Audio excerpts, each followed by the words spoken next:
Hello dear viewers and welcome to a new episode of Business Insider. In tonight's episode we'll be tackling the role of new smart cities in achieving sustainable development goals. And first, and as usual, we'll begin our episode with a look at the latest economic headlines making the news for this past week. The Trade and Industry Minister, Ahmed Samir, has said that the volume of trade exchange between Egypt and Africa had surpassed $2.117 billion in the first quarter of 2023. Egypt's commodity exports to African countries hit $1.611 billion, while Egypt's imports stood at $506 million. This came in a report which Samir received the General Organization for Export and Import Control on trade exchange between Egypt and African countries in the first quarter of 2023. Chairman of the General Organization for Export and Import Control, Salman Nagar, said the five major markets that received Egyptian exports were Libya at $317 million, Sudan at $226 million, Algeria at $217, Morocco at $191, and Tunisia at $86 million. And Finance Minister Dr. Mohammed Ma'it has said that the allocation of the health sector for the health sector in the budget has met the constitutional requirements in the state's new budget, despite the current challenges globally. Such challenges are posing unprecedented pressures on economies of different countries worldwide, including Egypt, added Ma'it in statements on Wednesday. The allocations for the health sector are reaching 397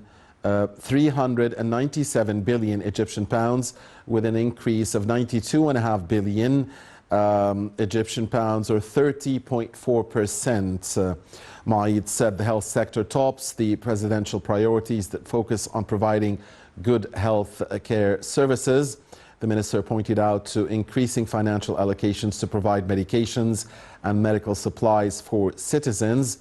He asserted the government's utmost keenness on expanding medical initiatives that are adopted by the Health and Population Ministry, including the presidential initiative for supporting investment in health services. And the Cabinet's Media Center has said that Egypt is a pivotal country in the data transfer market, and that 90% of data movement is passing through the Egyptian soil and waters, according to the new version of the Policies Compass magazine. Egypt is the second largest country in the world where maritime internet cables go through its coasts, following the US, with 17% of internet cables worldwide. Revenues from the crossing of the internet cables via the Egyptian territorial waters reached nearly $185 million back in 2019. The magazine is issued by the center, and it is a non-periodical publication. It is aiming at following up on the latest developments of different public policies worldwide.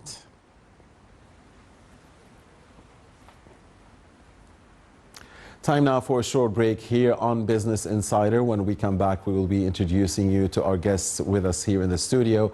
And we'll also be watching a report on tonight's topic, the role of smart cities in achieving sustainable development goals.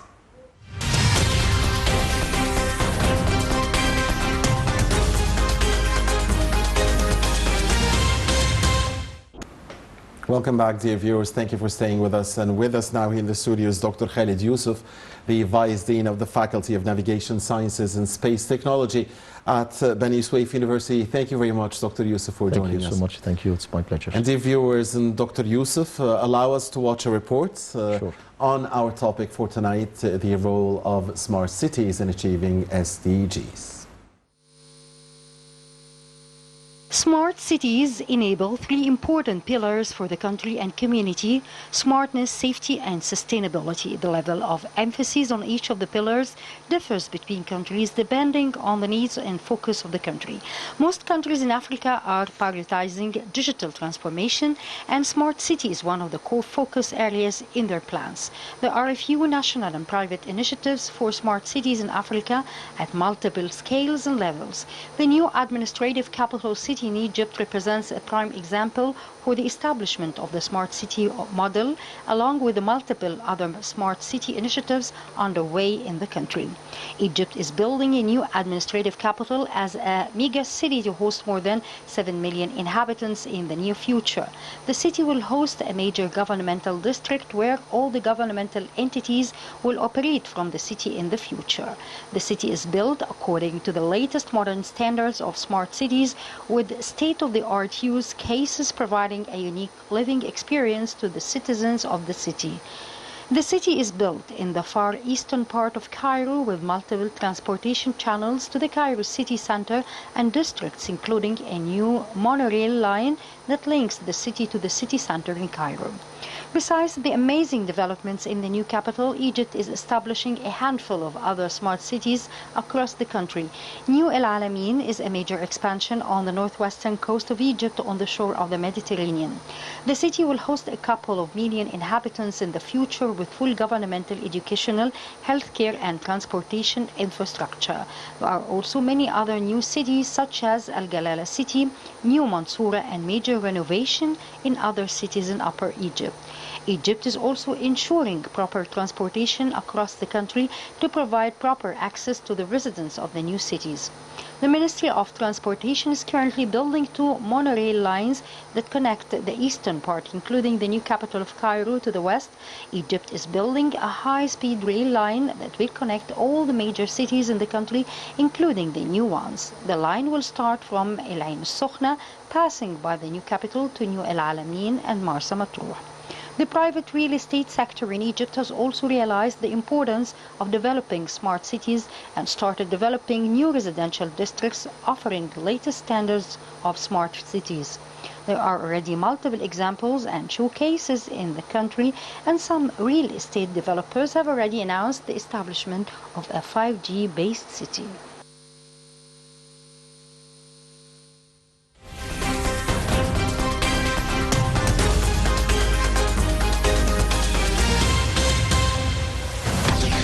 Welcome back. Thank you, Abir Abdel Hamid and Abir Hussein and Rash Abdel Hamid for this report. Back here with Dr. Khaled Yussef, the Vice Dean of Faculty of Navigation Sciences, Space Technology, Bani Suef University. I heard in the report, Dr. Yussef, 5G, so we're already into fifth and sixth generation and sixth. Are we already into sixth? No, we are. We're looking forward to we are sixth. on the way to the sixth generation. Okay, but we are currently in 5G. 5G. Amazing. So there must be a lot of pros and cons for smart cities, and of course there must be a lot of themes for these smart cities. But I want to, we'll get to these points, but I want to start by tackling our main point for tonight, which is how can smart cities best achieve the sustainable development goals. If you allow me at the beginning, we need to first focus on the definition of the smart city, because if you understand the meaning of a smart city, then we will go beyond understand what is the goal beyond the use of smart cities and building of smart cities.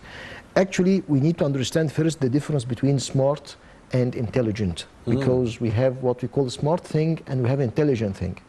Smart thing means that the thing is capable enough to understand and act in a smart way, in an intelligent way. So it is a matter of action. Intelligent means the way of learning. So if you learn in a fast way and you learn correctly, then you are intelligent. If you act in an intelligent way, then you are smart.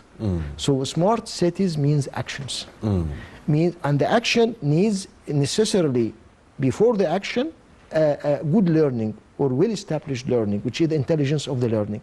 So the smart include the intelligence as well. So when we are talking about smart city in terms of sustainability or whatever the goals, we have more than a goal. We have a safety goal, we have a sustainability goal, we have the security goal, we have the user experience goal, because protection of environment. Protection of environment, the citizen experience. So we have a lot of goals, and for all of these goals, we need to ensure the responsiveness of the ecosystem, means that it is responsive to us, so it understands us, it understands our requirements, and then it gives us the right action towards our requirements. So for example, the sustainability, it's a matter of environment.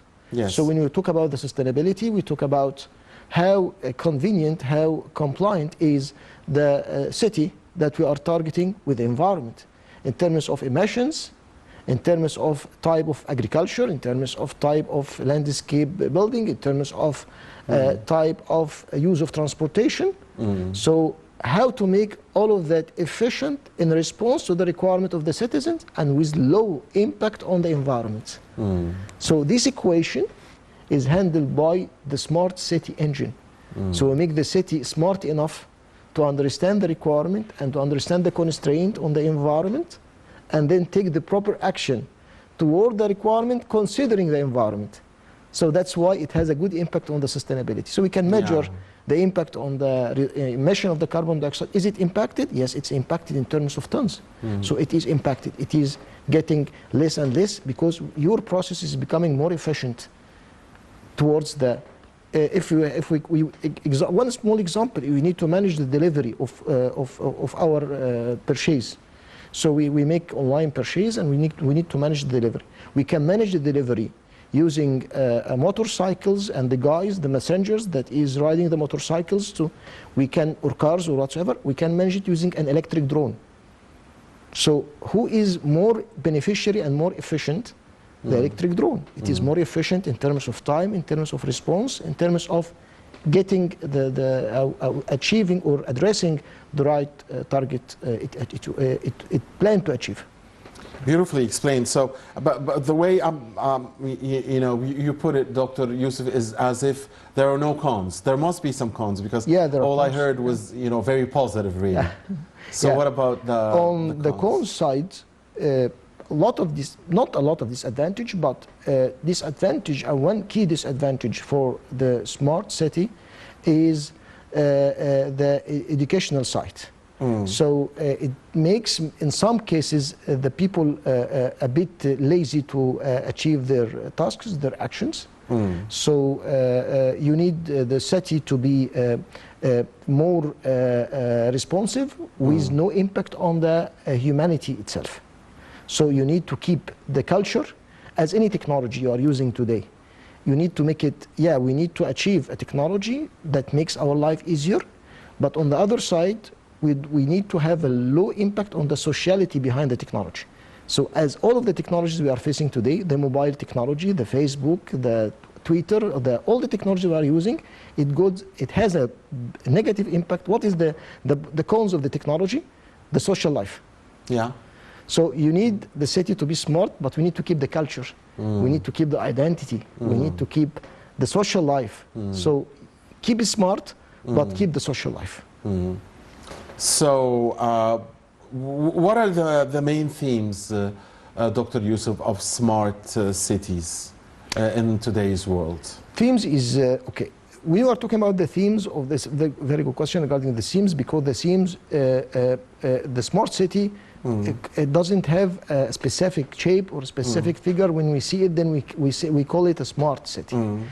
But any actions or any technology being implemented in the city is a stone towards a big building for what we call the smart. The smart starts from home, our home, to be smart.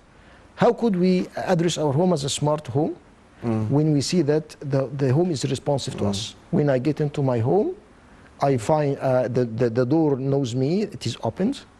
When I go, the temperature settings knows my profile, so it is set according to my needs. When I go to the rooms, the light is on and light is off. All of these are themes for a smart home. When you go higher to the city, we see the streets, the garbage management, the waste management. We see the landscape management. We see the delivery management, the transportation management, as we see in the before the episode. Then all of that themes for the smart city is going to be a complement to what we see in the smart home. When we go a bit higher to the community, because we have also what we call a smart community. Smart community means all of us are adopted and adapted to be in our daily behavior smart to deal with the smart environment around us. So it's a matter of training and education and orientation for the nations to be more smart in the handling, and this is going to be an improvement to the behavior of the people as well. So what we call a smart community. So the smart city build smart communities. The smart community is not technology. Smart community is behavior. Right. Coming from the technology used in the smart cities. But if we don't preserve the social aspect, the social ties, the social dimension, it will not be smart anymore. Yeah. Because, yeah, that's true. So it's a balance. That's true. It's a balance. Yeah, that's true. You need to keep some actions to be done by human being. You need to be to keep the interaction of the human beings together. You need to keep. Don't rely heavily on the technology. Don't rely 100% on the technology.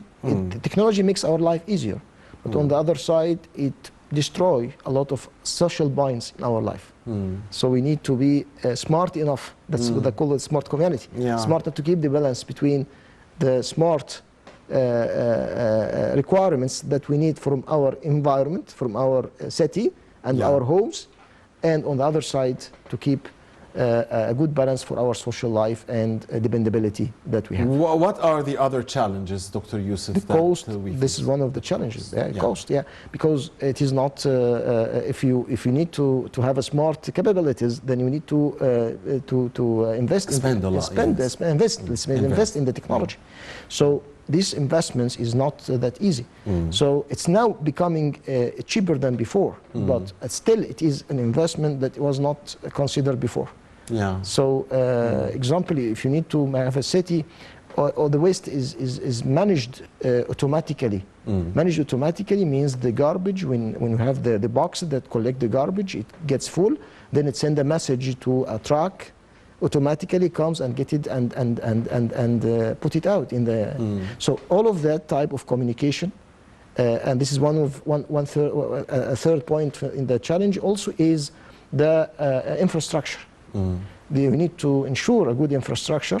You need to ensure a reachability in terms of coverage of network whatsoever, and the processing power of the servers and that stuff. So you need to ensure the infrastructure is strong enough to contain also the needs that you have in terms of capabilities and in terms of the population that you are serving. Because if you are serving a city of 500,000 person, different that you have serving a city of 1 million person, for example. Sure. So, are smart cities still considered a luxury, or are we going to come to a certain age where there will be sort of a must, or are we far away from that? A lot of capabilities today is no more a luxury. A lot of capabilities that we have, if you have a small simple example, the light management in the roads, is it luxury or not? The light management in the road, when there is a car on the road, then there is light. When there is no, you're dealing with lives anyway. So it's something very. If you need the smart to early detect the occurrence of a crash or occurrence of an accident, and then take a necessary action to avoid it, is it a luxury or is it mandatory? Mandatory. It's mandatory. So there are a lot of technologies today that is mandatory in our life. The safety part is mandatory. The protection of your home. If there is a leakage in the gas in your home and then it is detected and send you a WhatsApp on your mobile saying that, okay, there is a possibility of leak in the home and you are away, you are abroad or whatsoever traveling. So is it mandatory or it's mandatory? So when it comes to safety, when it comes to management of economy, because can you imagine that today the smart cities the main significant impact is on economy and safety. So economy, we need the economy today, so it's safe.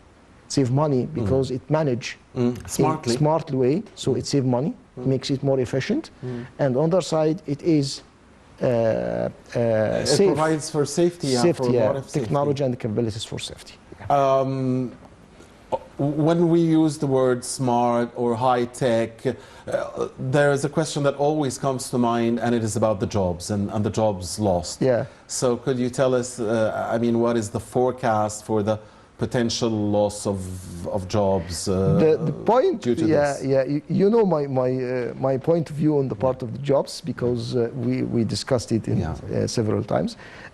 Generally, you think there more jobs will be created? this is my point I mean, of view. Yeah, we will have more new jobs than the ones we will lose. Yeah, and I usually borrow the example of the man who we used to see him before carrying the water to the homes. By the concept of selling the water is no more there today, but it is replaced by a piping system, a network operations, mechanics engineer, control engineers, even the cashiers, even the collection people. All of that profiles and jobs was not there before. So usually with the civilization growth, with the growth of the culture, with the growth of the economies, and the growth of people, there are corresponding, and the technology behind all of that, there is a corresponding increase in jobs, not decrease. And this is what we need in our economy.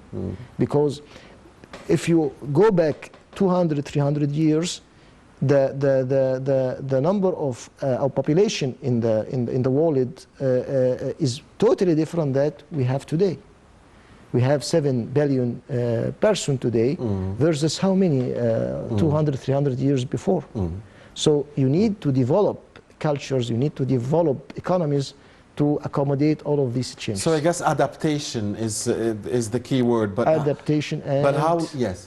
And career changes, career moves. Today we need to talk about the career move, not only the adaptation. You have to think of, okay, this is my career. It is not a Bible. The career is there. It's not Quran.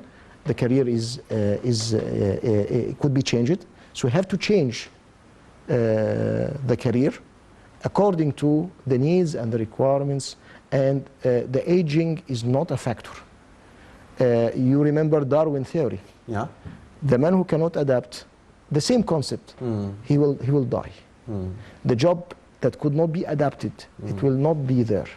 So we need to adapt ourselves, and we need to usually think of, is it possible to change my career? Yeah, it is possible to change my career. Yeah, because a lot of people worldwide, I mean, would be reluctant to make such a move. Because of what we call the comfort zone. The comfort zone, yes. So the comfort zone should be, in this changing environment, in this changing world, in these changing economies, you have to be also, we should be smart enough to be more reluctant and more tolerant to the changes, and more changing and accepting the change, because we have a general concept, change or die is a concept in life today. To change or to die, or to be kept as you are in terms of economies, in terms of whatsoever. So you have to be. I felt it was, when you said to change or to die, it's like to be or not to be. I mean, that's how it sounded in my ears when you said it. Yeah. A Shakespearean, I guess. Say. So finally, as we close out, unfortunately, I mean, our time is tight for this episode, and when we talk about such interesting topics, usually time flies by. So, Dr. Yussef, one final point when it comes to, again, smart cities and development, the link between them, the link between smart cities and their necessity for development. Yeah. One of the key factors and the key goals that we discuss about in our discussion about the smart cities is the economy. So if we need to development, usually the word development usually associated with the word economy. So if we need to be more developed, we have to understand that we need the tools to allow this. The smart transportation is not a luxury.